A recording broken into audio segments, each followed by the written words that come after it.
میری معزز مسلمان بزرگوں، عزیز بھائیوں، زمانہ جاہلیت میں ایک شاعر دو قبروں کے پاس سے گزرا۔ دو قبریں تھیں اور انہیں قبروں کو دیکھ کر کہنے لگا کہ اگر مرنے کے بعد ان دونوں قبروں کی طرح مٹی ہی ہو جانا ہے تو پھر میں اپنی زندگی کے عیش و عشرت کو کس دن کے لیے چھوڑ رکھوں، اور پھر میں اپنی زندگی کا مزہ اور اپنی زندگی کی خواہشات کو کس دن کے لیے ادھار رکھوں۔ پھر میں کیوں کسی کے لیے ایثار، اور کیوں میں کسی کے لیے قربانی، اور میں پھر کیوں کسی چیز سے صبر کروں۔ پھر تو میں زندگی کی عیش و عشرت میں دوڑ لگاؤں گا۔ یہ وہ شاعر ان دو قبروں کو دیکھ کر کہنے لگا۔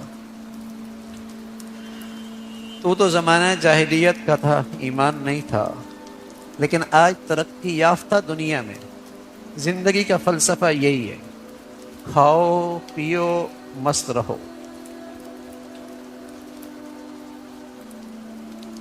آج ساری تعلیم اسی کے گرد گھومتی ہے کہ تم میں سب سے کامیاب انسان وہ ہے جس کے پاس زندگی کے عیش و عشرت کا سامان زیادہ ہے۔ اسی پر اس کا احترام ہے، اسی پر اس کا استقبال ہے، اسی پر اس کی عزت ہے، اسی کی وجہ سے اس کے چرچے ہیں، تذکرے ہیں۔ تو آج پوری زندگی کا فلسفہ بھی یہی ہے، اور ساری تعلیم کا فلسفہ بھی یہی ہے کہ میاں عیش و عشرت کرو، خوب زندگی سے لطف اندوز ہو، جتنے اپنی زندگی بڑھیا کر سکتے ہو کر لو، یہی کامیابی ہے۔ اور اس کا پھر نتیجہ ہے، اور اس کا نتیجہ یہ ہے کہ گھر کی چار دیواری تک ملک، اور پھر ایک بر اعظم، اور پھر دوسرے بر اعظم، اور پھر پوری دنیا آج فساد میں گھری ہوئی ہے، اس لیے کہ اس زندگی کا قدرتی نتیجہ ہے فساد۔ اس زندگی کا قدرتی نتیجہ ہے فساد۔ اس لیے پیغمبر، ایک تو طریقہ یہ ہے نا کہ اگر ٹینکی سے پانی گندا آ رہا ہے یا جہاں سے پانی سپلائی ہو رہا ہے وہاں پانی گندا ہے، تو ہر آدمی اپنے گھر کے اندر پانی گرم کر لے، ٹوٹی پہ کپڑا لگا کر اس کو چھان لے۔ ظاہر ہے یہ تو اس کا علاج نہیں، اس لیے کوئی آدمی راہ چلتا بھی پانی پی سکتا ہے، بے خبر ہو کے بھی پانی پی سکتا ہے۔ اس کا صحیح علاج کیا ہے؟ جہاں سے پانی آ رہا ہے وہاں سے صفائی کا انتظام، جہاں سے پانی کی سپلائی ہو رہی ہے وہاں سے اس کا انتظام کیا جائے۔ اصل جڑ تو وہ ہے۔ تو پیغمبر جن کے پاس اللہ کا علم ہوتا ہے وہ یہی ذہنیت بدلتے ہیں، زندگی کا فلسفہ بدلتے ہیں، زندگی کا فلسفہ بدلتے ہیں۔ ان کی تعلیم کا مقصد کچھ اور ہوتا ہے، اور وہ یہ ہوتا ہے کہ تمہارا کوئی خالق اور مالک ہے، اور ایک اور زندگی ہے، اور اس زندگی کے اندر تم نے اپنی پوری زندگی کا حساب دینا ہے، اور اس پر تمہیں سزا اور جزا ملے گی۔ جب زندگی کا یہ فلسفہ ہوگا تو پھر آدمی میں انسانیت پیدا ہو، پھر صبر آئے گا، پھر صبر آئے گا، پھر برداشت آئے گی، پھر آدمی اپنی خواہشات کو قابو پا لے گا، اور پھر انسانی شرافت کا معیار عہدہ، دولت، پیسہ، اسٹیٹس نہیں، پھر تقوی، پرہیزگاری، نیکی، کردار، سیرت، پھر یہ شرافت کا معیار۔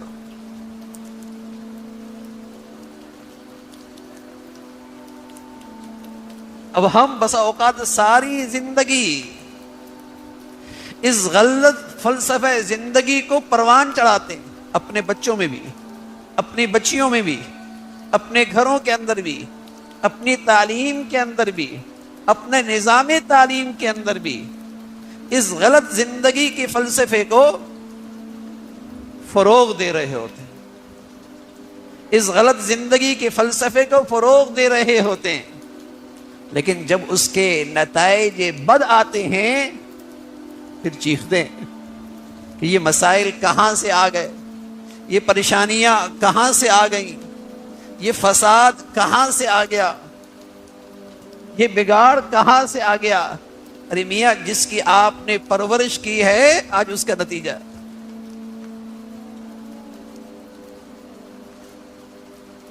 ہم اپنی نسلوں کو، اپنی اولادوں کو، اپنے تعلیمی اداروں کو، اپنے نظام تعلیم کو تو اس بات پہ رکھیں کہ بیٹے اچھی زندگی،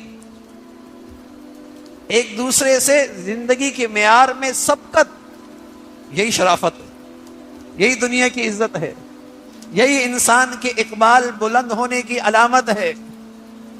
اور جب اس کے نتائج بد آتے ہیں پھر پریشان ہوتے ہیں کہ یہ اولاد نافرمان کیوں ہوگی، پھر ہم پریشان ہوتے ہیں کہ یہ نئی نسل آج ہاتھ سے کیوں نکل رہی ہے، پھر ہم روتے ہیں کہ یہ آنے والے یہ بچے مستقبل میں کیا طوفان مچائیں گے۔ تو جس کی پرورش کی ہے اسی کا نتیجہ آئے گا نا۔ تو زندگی کا فلسفہ ہی غلط ہو گیا، تعلیم کا فلسفہ ہی غلط ہو گیا، زندگی کا فلسفہ ہی غلط ہو گیا کہ کھاؤ پیو مست رہو، اور جتنے زندگی کے وسائل، اسباب، دولت، اسٹیٹس، معیار جتنا اچھا بناؤ گے یہی عزت ہے۔ اور جب بچے دیکھتے ہیں ساری زندگی یہ استقبال ہی انہی چیزوں کا۔ مولانا سعدی رحمت اللہ علیہ بڑے اللہ والے ایک بزرگ گزرے، وہ ایک دعوت پہ گئے، معمولی سے کپڑے پہن کر گئے، تو کسی نے کچھ نہیں پوچھا، کوئی آؤ بھگت نہیں ہوئی، واپس چلے گئے۔ قیمتی لباس پہن کے آئے، ہر ایک بلا رہا، استقبال ہے، پوچھا جا رہا ہے، توجہ مل رہی ہے۔ کھانا کھاتے کھاتے کچھ سالن کپڑوں پر بھی گرانے لگے۔ لوگوں نے کہا اب یہ کیا کر رہے؟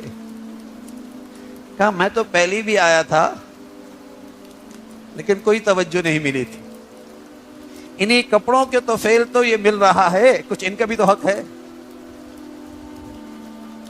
میں جو کھا رہا ہوں انہی کی خاطر تو کھا رہا ہوں۔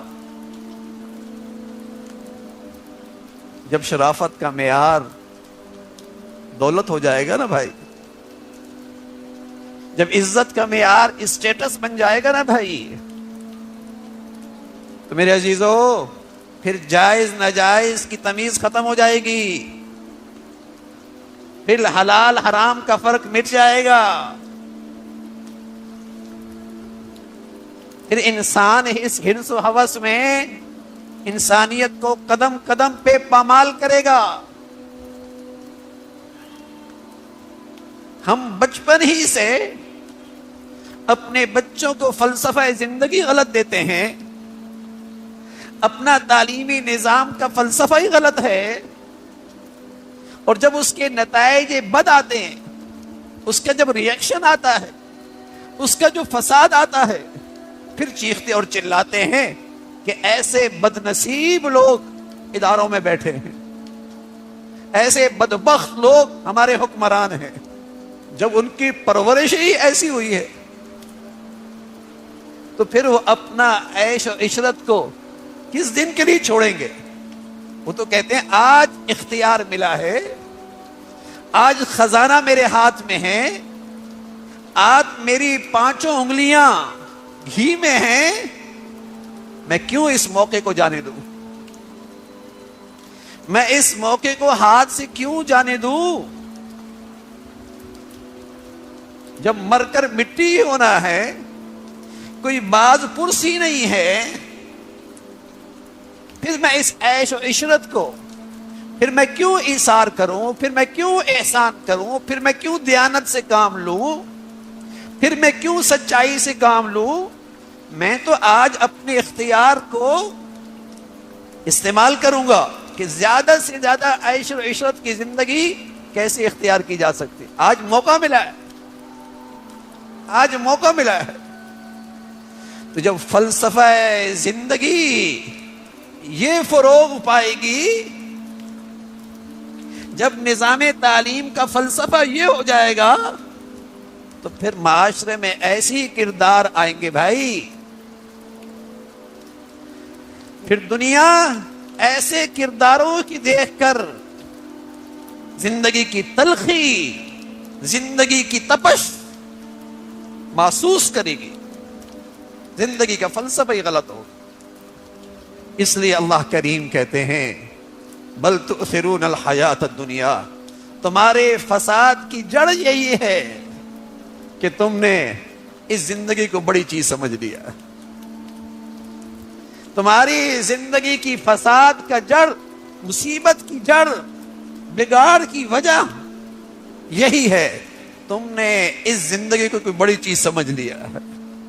یہاں کی مصنوعی عزت، جھوٹا اسٹیٹس، مال و دولت کی کر و فر، تم نے اسے بڑی چیز سمجھ لیا ہے۔ یہ تمہارے فساد کی جڑ ہے۔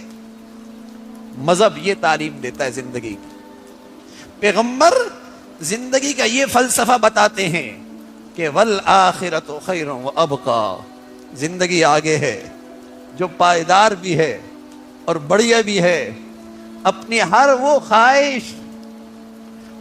خواہش جس سے اللہ ناراض ہوتا ہو اسے ترک کرو، تمہیں اگلی زندگی میں تمہاری ساری خواہشات پوری ہوں اور بڑی پائیدار، اور ان خواہشات کو پورا کرنے کا معیار وہ بھی اچھا ہو۔ یہ فلسفہ زندگی آدمی میں انسانیت پیدا کرتا، آدمی میں قناعت لے کے آتا ہے، آدمی میں صبر لے کے آتا ہے، آدمی میں دیانت لے کے آتا ہے، آدمی میں سچائی لے کے آتا ہے۔ اس سے آدمی کے اخلاق اور کردار کی اصلاح ہوتی ہے۔ کوئی منصوبہ بغیر اچھے کردار اور اخلاق کے کبھی کامیاب نہیں ہوا کرتا۔ کوئی منصوبہ سیرت سازی، اخلاق کی اصلاح کے بغیر کوئی منصوبہ کامیاب نہیں ہوتا۔ میں آپ کو چھوٹا سا منصوبہ بتاتا ہوں۔ آپ کا منصوبہ ہے کہ آپ کے بچوں کا گھر اچھا بن جائے اور اس کی آپ بہت شاندار کوٹھی بنا دے اور کوٹھی کے اندر ہر قسم کا اچھا سامان بھی رکھ دے، لیکن اس گھر میں رہنے والوں کا کردار اور اخلاق اچھے نہ ہو، بتائیے یہ منصوبہ کامیاب ہو جائے گا؟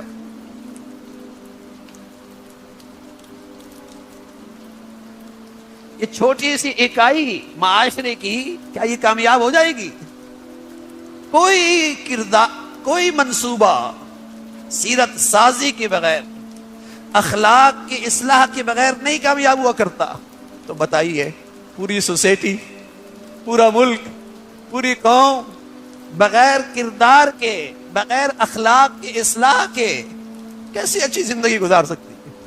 لیکن ذرا سوچئے، کوئی ایک ادارہ بتائیے، کوئی ایک اپنے ملک کا ادارہ بتائیے جس کی توجہ کردار سازی پہ ہے، اخلاق سازی پہ ہے۔ کوئی ایک کردار۔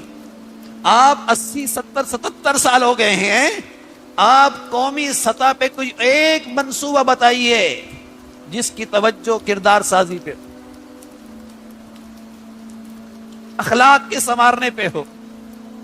ارے میرے عزیزو، چیزیں اچھی بننے سے اور چیزیں بڑھیا بننے سے چیزوں کی معیار تو بڑھتا ہے، انسانی زندگی اچھی نہیں ہو سکتی۔ انسانی زندگی تو اچھے انسان سے ہوتی ہے، اچھے کردار اور اچھی سیرت سے ہوا کرتی ہے۔ آپ تجزیہ کیجئے اپنی زندگی کا، پچھلے 30 سالوں میں امیر غریب کے گھر کے اندر چیزیں اچھی آ گئیں، کوئی شک نہیں ہے۔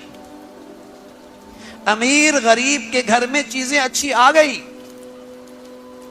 سینکڑوں پہ ہوا کرتے تھے، لوہے کی چادریں گھروں پہ ہوا کرتی تھی، گھر میں معمولی سامان ہوا کرتا تھا، غریب امیر کی زندگی کے اسباب و وسائل بڑھ گئے، زندگی کا اسٹیٹس اچھا ہو گیا، آمدنی بھی اچھی ہو گئی، بتائیے زندگی کتنی اچھی ہوئی، گھروں کا اطمینان، سکون، محبتیں، پیار، یہ کتنا اچھا ہوا، چیزیں تو اچھی ہو گئی نا۔ کوئی ایسا فلسفہ نہیں ہے کہ سمجھ میں نہ آئے، ہم اس غلط زندگی کی روش سے گزر رہے ہیں، اس کی تلخی محسوس کر رہے ہیں، اس فساد کی کڑواہٹ ہر گھر، ہر خاندان، ہر زندگی محسوس کر رہا۔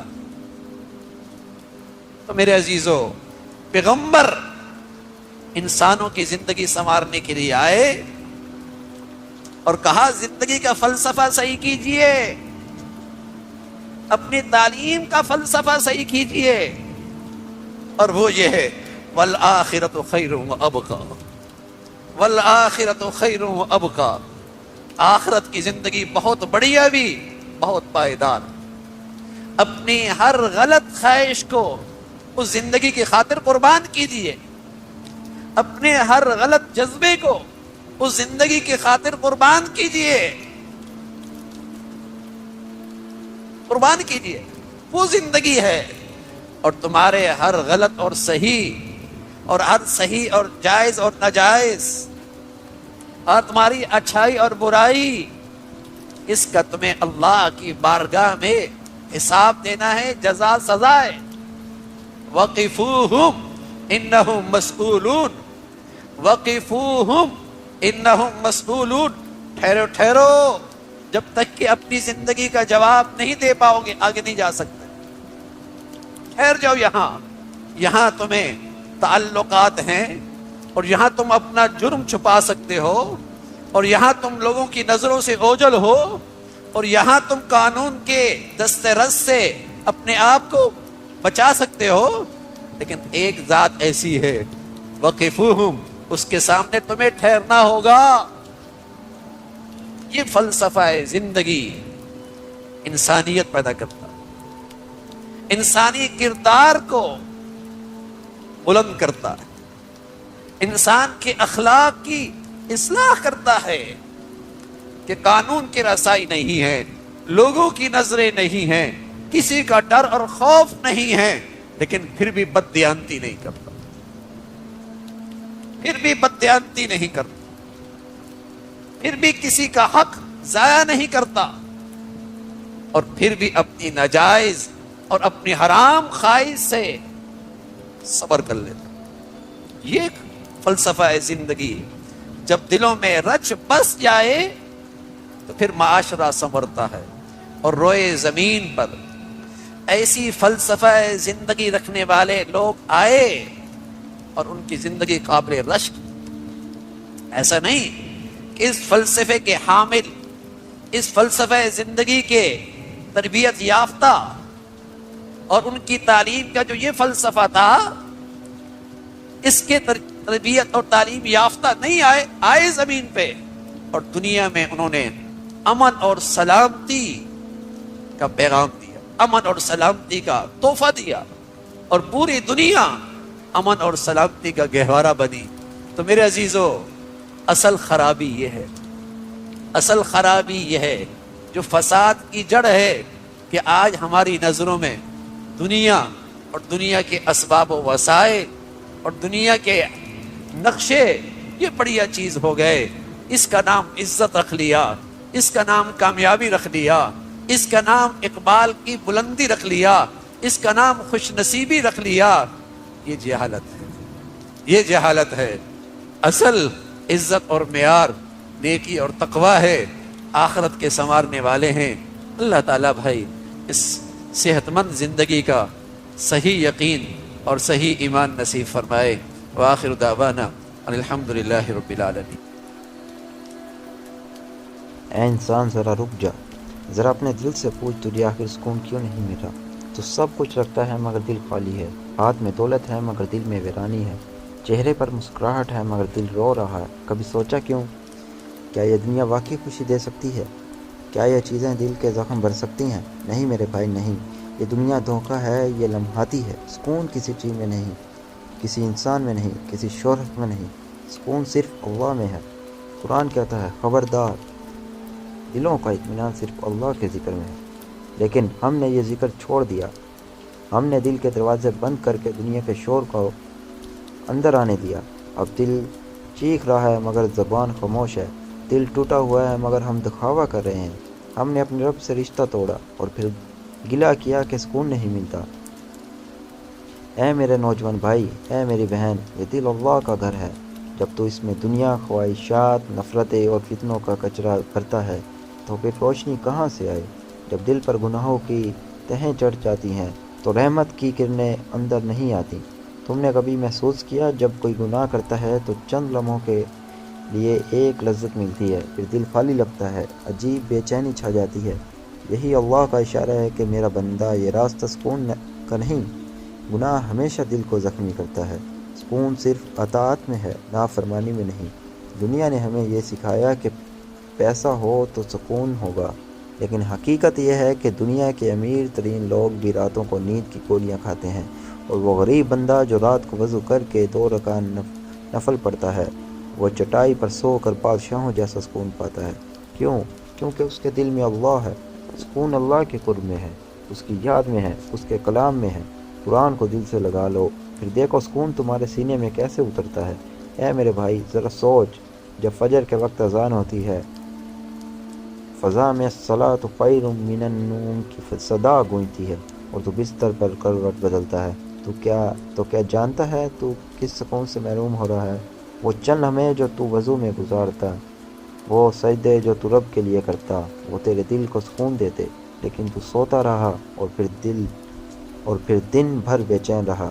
یہ اللہ کا نظام ہے، جو صبح اس کے لیے جاگتا ہے، اللہ اس کے دل کو چین دیتا ہے، اور جو رب سے منہ موڑ لیتا ہے اس کے دل سے سکون چھین لیا جاتا ہے۔ قرآن کہتا ہے جو میرے ذکر سے منہ موڑے گا ہم اس کی زندگی تنگ کر دیں گے۔ یہ تنگی صرف غربت نہیں، یہ دل کی تنگی ہے، وہ گھٹن، وہ بے چینی جو آج ہر انسان کو گھیرے ہوئے ہے۔ ہم نے سوشل میڈیا میں خوشی ڈھونڈ لی، حالانکہ وہاں حسد ہے، دکھاوا ہے، جھوٹ ہے۔ ہم نے سکون نیٹ فلکس میں ڈھونڈا، حالانکہ وہاں غفلت ہے، نافرمانی ہے۔ ہم نے خوشی دوستوں میں ڈھونڈی، حالانکہ وہ خود کھوئے ہوئے ہیں۔ ہم نے رب کو چھوڑ دیا اور پھر گلہ کیا کہ زندگی میں برکت نہیں۔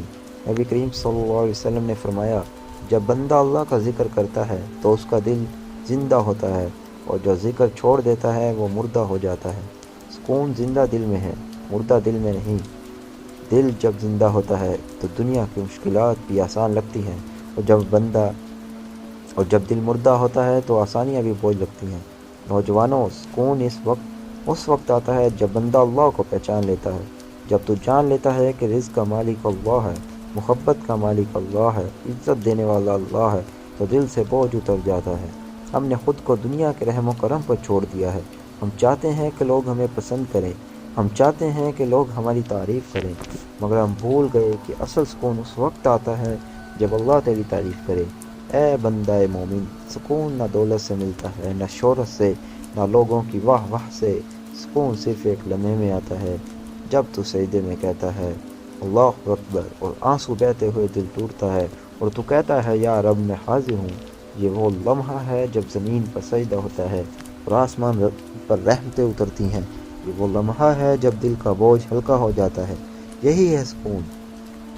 اللہ کے بندے جب سجدوں میں روتے ہیں تو فرشتے کہنے لگتے ہیں یہ وہی انسان ہے جو گناہوں میں گم تھا، آج رب کے قدموں میں گرا ہوا ہے، اور اللہ کہتا ہے میں نے اسے معاف کر دیا۔ یہی ہے سکون، جب تو جان لے کہ تیرا رب تجھ سے راضی ہے۔ اے نوجوان، اگر تیری راتوں میں گناہ ہیں تو صبح میں سکون نہیں ہوگا۔ اگر تیرے دن میں قرآن نہیں تو تیرے دل میں نور نہیں ہوگا۔ اگر تو رب کو بھول گیا تو دل تنگ ہو جائے گا۔ آؤ اب لوٹ آؤ، اپنے دل کا رخ دنیا سے ہٹا کر رب کی طرف کر لو۔ یہ قرآن، یہ نماز، یہ دعا، یہ تیرے سکون کی چابی ہے۔ دنیا کا شور ختم کر، وضو کر، قرآن کھول اور رب سے کہہ میں تھک گیا ہوں، بس اب تیرا بننا چاہتا ہوں، پھر دیکھ تیری زندگی کیسے بدلتی ہے۔ حضرت علی رضی اللہ تعالیٰ عنہ فرمایا کرتے تھے، سکون اس دل کو ملتا ہے جس میں دنیا کی محبت نہیں۔ جو دل اللہ کے نام پر جیتا ہے اسے دنیا کے زخم نہیں چھپتے۔ تو آؤ میرے بھائیوں، دل کا رخ بدل دو، دنیا کی نہیں جنت کی تلاش میں لگ جاؤ، پھر ہر پریشانی، ہر دکھ تمہیں قریب کرے گا، دور نہیں۔ اور آخرت میں ایک بات یاد رکھو، اللہ کے راستے میں آنسو کا ایک قطرہ دنیا کے تمام عیش سے قیمتی ہے، کیونکہ وہ قطرہ دل کا نہیں۔ اے اللہ، ہم سب کے دلوں سے دنیا کا بوجھ اتار دے، ہمیں اپنے ذکر کا لذت عطا فرما، ہمیں نماز میں سکون دے، قرآن میں روشنی دے اور اپنی رضا میں قرار دے۔ اے اللہ، ہمارے دل تھکے ہوئے ہیں، ہماری روحیں بوجھل ہیں، ہمیں اپنی قربت دے دے۔ اے اللہ، ہمیں وہ دل عطا فرما جو تو اس سے جڑ جائے، جو سجدے میں قرار پائے، جو تیرے نام سے زندہ رہے۔ آمین یا رب العالمین۔